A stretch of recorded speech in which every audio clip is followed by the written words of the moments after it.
The static crackled through my headphones 3 days after we buried him. I was alone in the hangar, sorting through the black box data, when I heard it. Clear as day. Captain Morrison's voice saying 6 words that made my blood run cold. Tell them I tried everything possible. But here's the thing. Captain Morrison died on impact. I watched them pull his body from the cockpit myself. I'm Rebecca Torres, air crash investigator for the NTSB, and I'm the only survivor of Flight 114. What I'm about to tell you will make you question everything you think you know about those final moments before a plane goes down. They brought me onto the investigation team 3 weeks after I got out of the hospital. Unorthodox, sure, but I was the only person who lived through it. The only one who could piece together those final seconds from the inside. My supervisor thought my perspective would be valuable. He had no idea how valuable it would become. Or how much I'd wish I'd never heard what I heard. Flight 114 was a red-eye from Seattle to Miami, October 3rd, 2021. I wasn't supposed to be on that plane. I'd switched my flight last minute because my original one got canceled. Seat 24C, middle seat in the back. The seat that saved my life and cursed it at the same time. There were 147 passengers and 6 crew members on board. By the time the sun came up, I was the only one left breathing. I remember boarding like it was yesterday. The plane was half empty, so people were spreading out, claiming entire rows. I stayed in my assigned seat out of habit. Flight attendant named Marcus came by with the drink cart. Asked if I wanted anything. I said water. He gave me this smile, kind of sad, kind of tired. Later I'd learn it was his last flight before retirement. 30 years in the air, and this was supposed to be his goodbye. We took off at 11:47 p.m. I remember because I texted my wife right before they told us to put our phones away. Told her I loved her. Told her I'd see her in the morning. That text saved me during the investigation. Gave me something to hold on to when everything else felt like it was slipping away. Captain James Morrison was flying. 22 years of experience. Spotless record. The kind of pilot who did everything by the book. His co-pilot was Sarah Chen. Younger, only 5 years in, but sharp.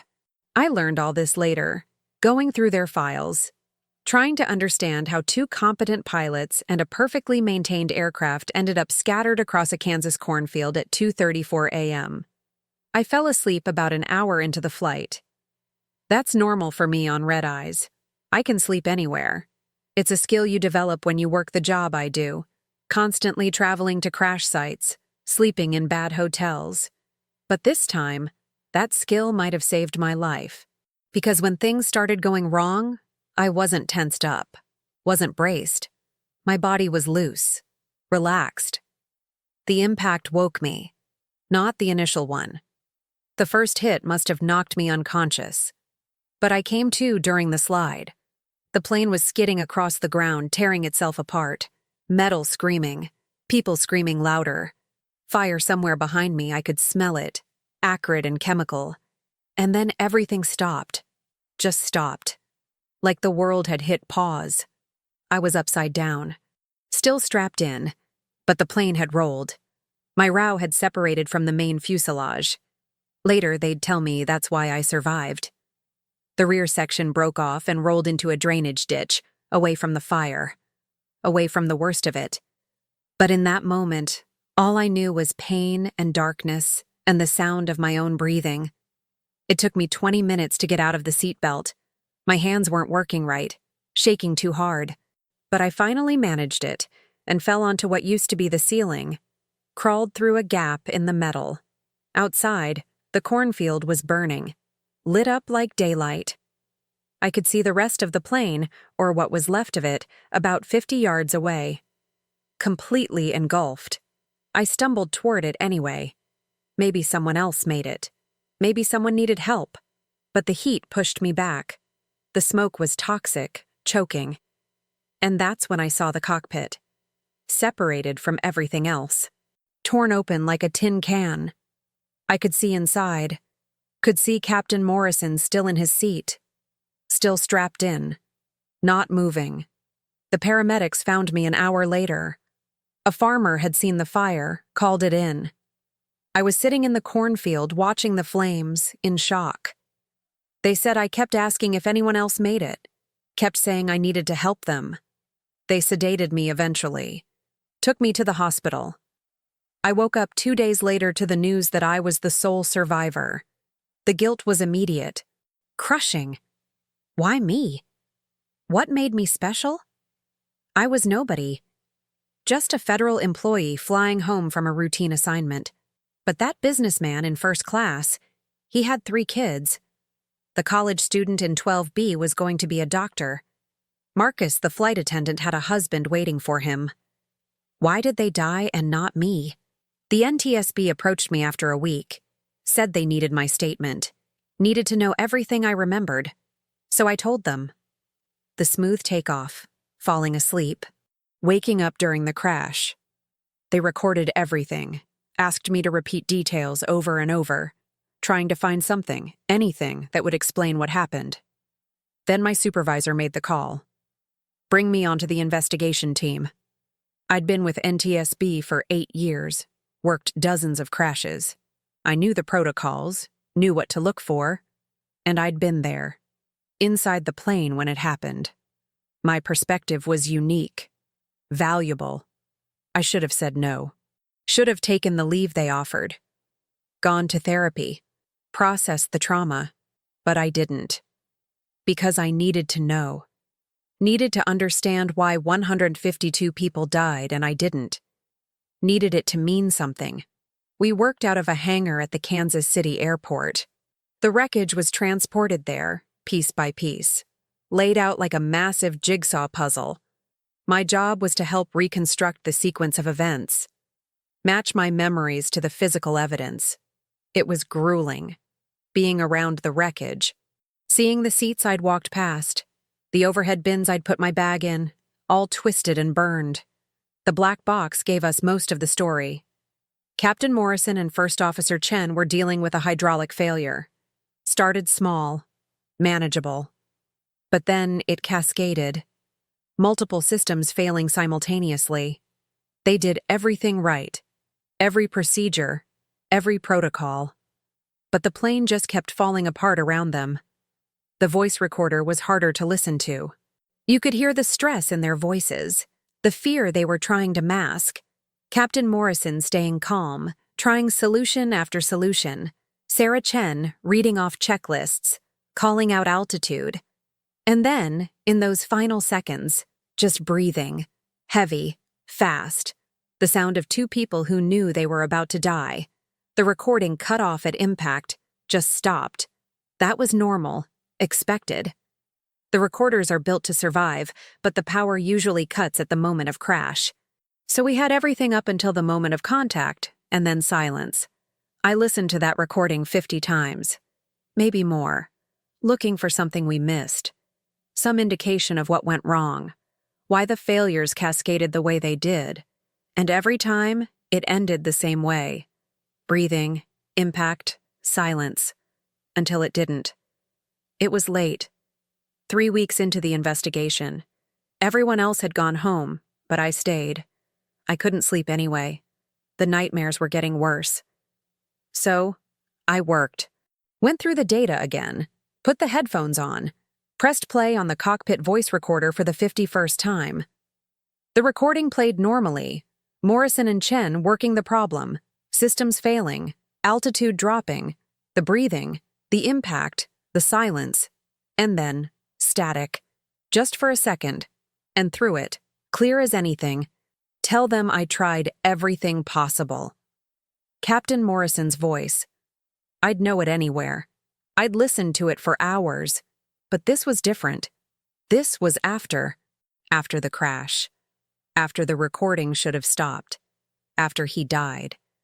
I ripped the headphones off so fast I knocked over my coffee. Sat there in the dark hangar, heart pounding, telling myself I'd imagined it. Stress, trauma, grief. The brain does weird things when you're not sleeping, when you're surrounded by death. But I had to know. Had to be sure. So I put the headphones back on, rewound, played it again. Impact. Silence. Static. Tell them I tried everything possible. It was there. Definitely there. I checked the timestamp. 3 seconds after the recording should have ended. 3 seconds after Captain Morrison died. I didn't tell anyone. Not that night. I went home, tried to sleep, couldn't. Kept hearing that voice. That message. Tell them I tried everything possible. Tell who? Tell them what? That he did his job? We already knew that. The data proved he'd followed every protocol perfectly. The next morning, I came in early. Before anyone else. Pulled up the audio file on the computer, put on the headphones, played it. Impact. Silence. Nothing. No static. No voice. Just the end of the recording like it was supposed to be. I played it 10 more times. Nothing. Had I imagined it? Was I losing my mind? I must have looked insane, sitting there in the dark, playing the same recording over and over, looking increasingly panicked. That's when Marcus found me. Not the Marcus who died on the plane. A different Marcus. Marcus Webb, senior investigator. He asked if I was okay. I almost told him, almost played him the recording. But what would I say? I heard a dead man's voice on a recording that doesn't show it anymore. He'd pull me from the investigation, send me to psych eval. And I couldn't leave. Not when we were so close to understanding what happened. So I lied. Said I was fine. Just couldn't sleep. He bought it.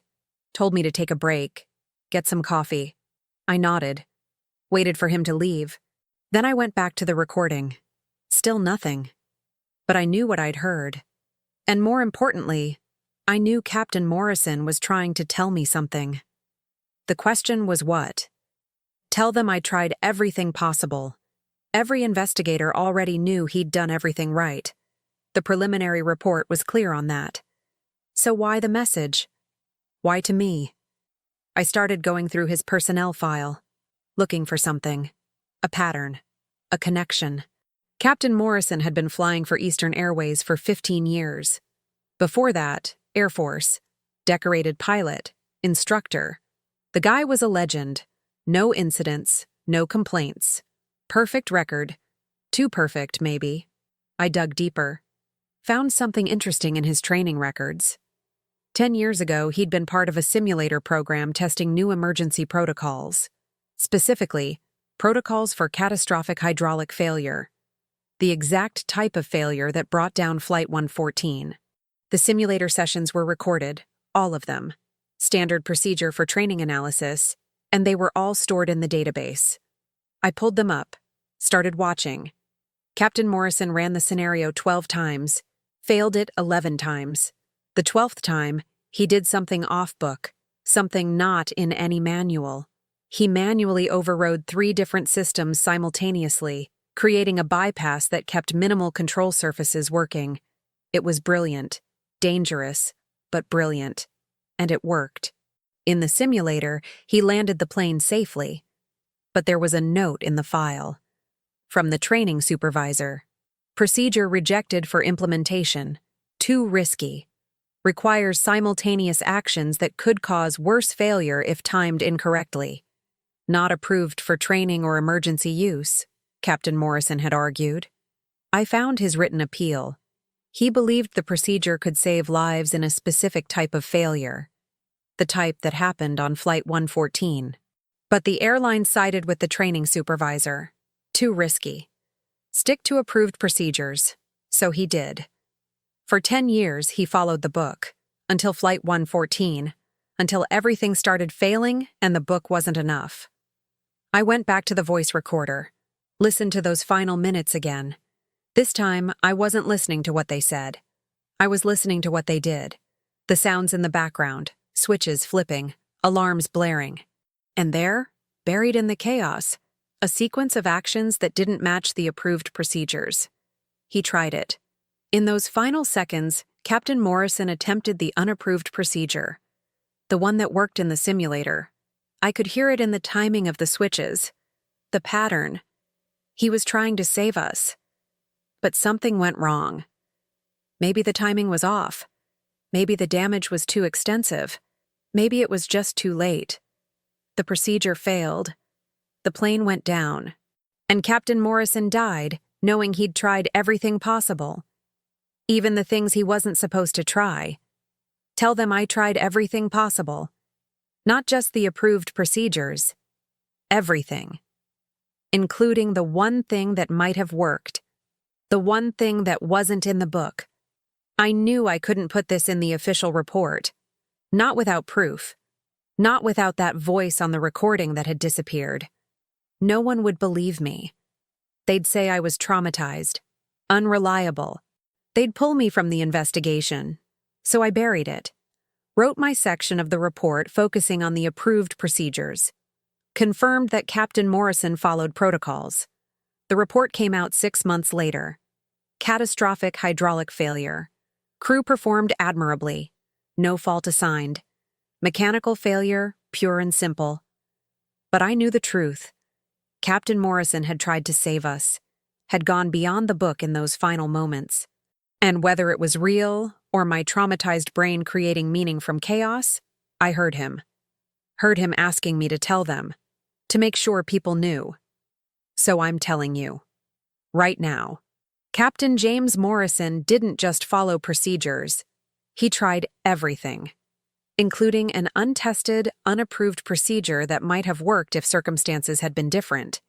He died trying to save 152 people, and he did save one. Me. The voice came back 2 more times, both late at night, both when I was alone in the hangar. The second time, it was longer. Tell them I tried everything possible. Tell Sarah's family I'm sorry. Tell them all I'm sorry. Sarah Chen. His co-pilot, who died next to him, who followed his lead even in those final moments. The third time, weeks later, after the investigation closed and we were packing up the hangar.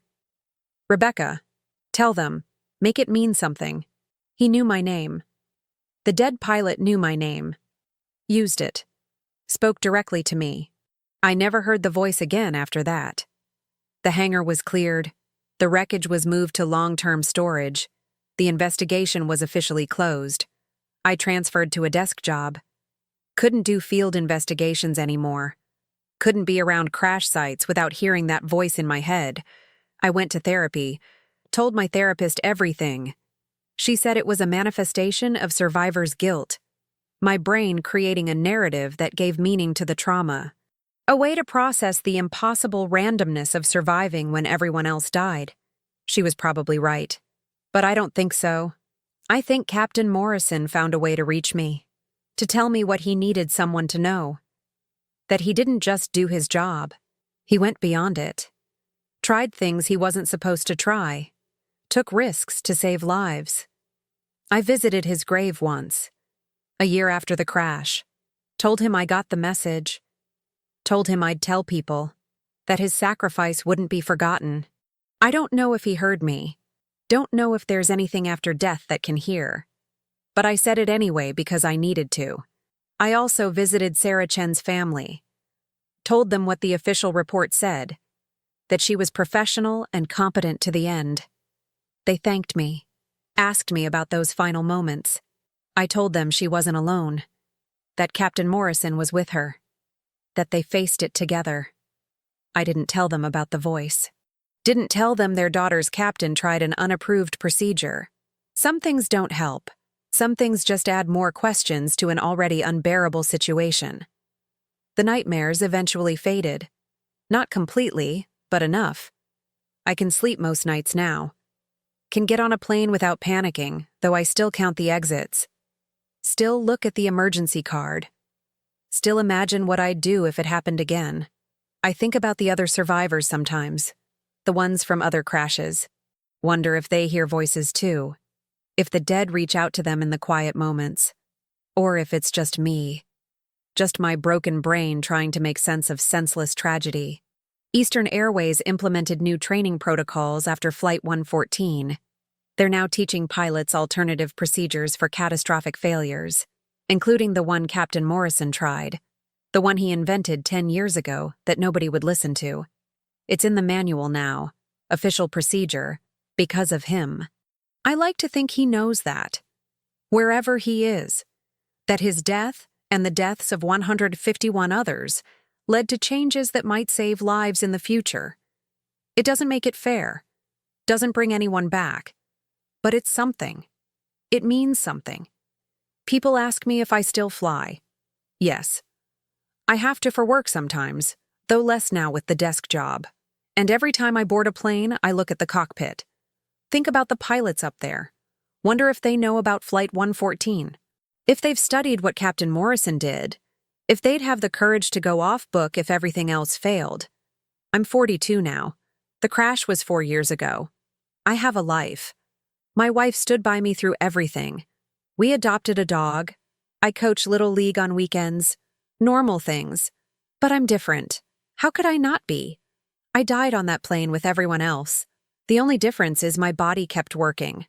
Sometimes, late at night when I can't sleep, I put on headphones and listen to white noise. Static. And sometimes, just sometimes, I hear it. Faint. Almost impossible to detect. But there. Tell them. I am Captain. I'm telling them. I'm making sure people know. You tried everything possible. You went beyond the book. You died trying to save us. And because of you, because of what you tried, other pilots now have tools you didn't have. Knowledge you helped create. That's my story. That's what happened to the only survivor of Flight 114. I heard my pilot's voice after he was gone. Whether it was real or my mind's way of coping, I'll never know for certain. But it doesn't matter. The message was real. The truth was real. Captain James Morrison was a hero who tried everything, even things he wasn't supposed to try, to save his passengers. And maybe that's what ghosts are, if they exist. Not scary things that haunt us, but messages from people who died with something left unsaid. Something important. Something that needs to be heard. I heard you, Captain Morrison. And I told them. I'm still telling them. Your story won't be forgotten. Your sacrifice meant something. You saved me, even if you couldn't save yourself. And for that, I'll spend the rest of my life making sure people know what you did in those final moments. Thank you for trying everything possible. Thank you for not giving up. Thank you for the message, real or imagined. It gave me purpose when I had none. It gave meaning to survival when survival felt like a curse. Rest easy, Captain. Your message was delivered.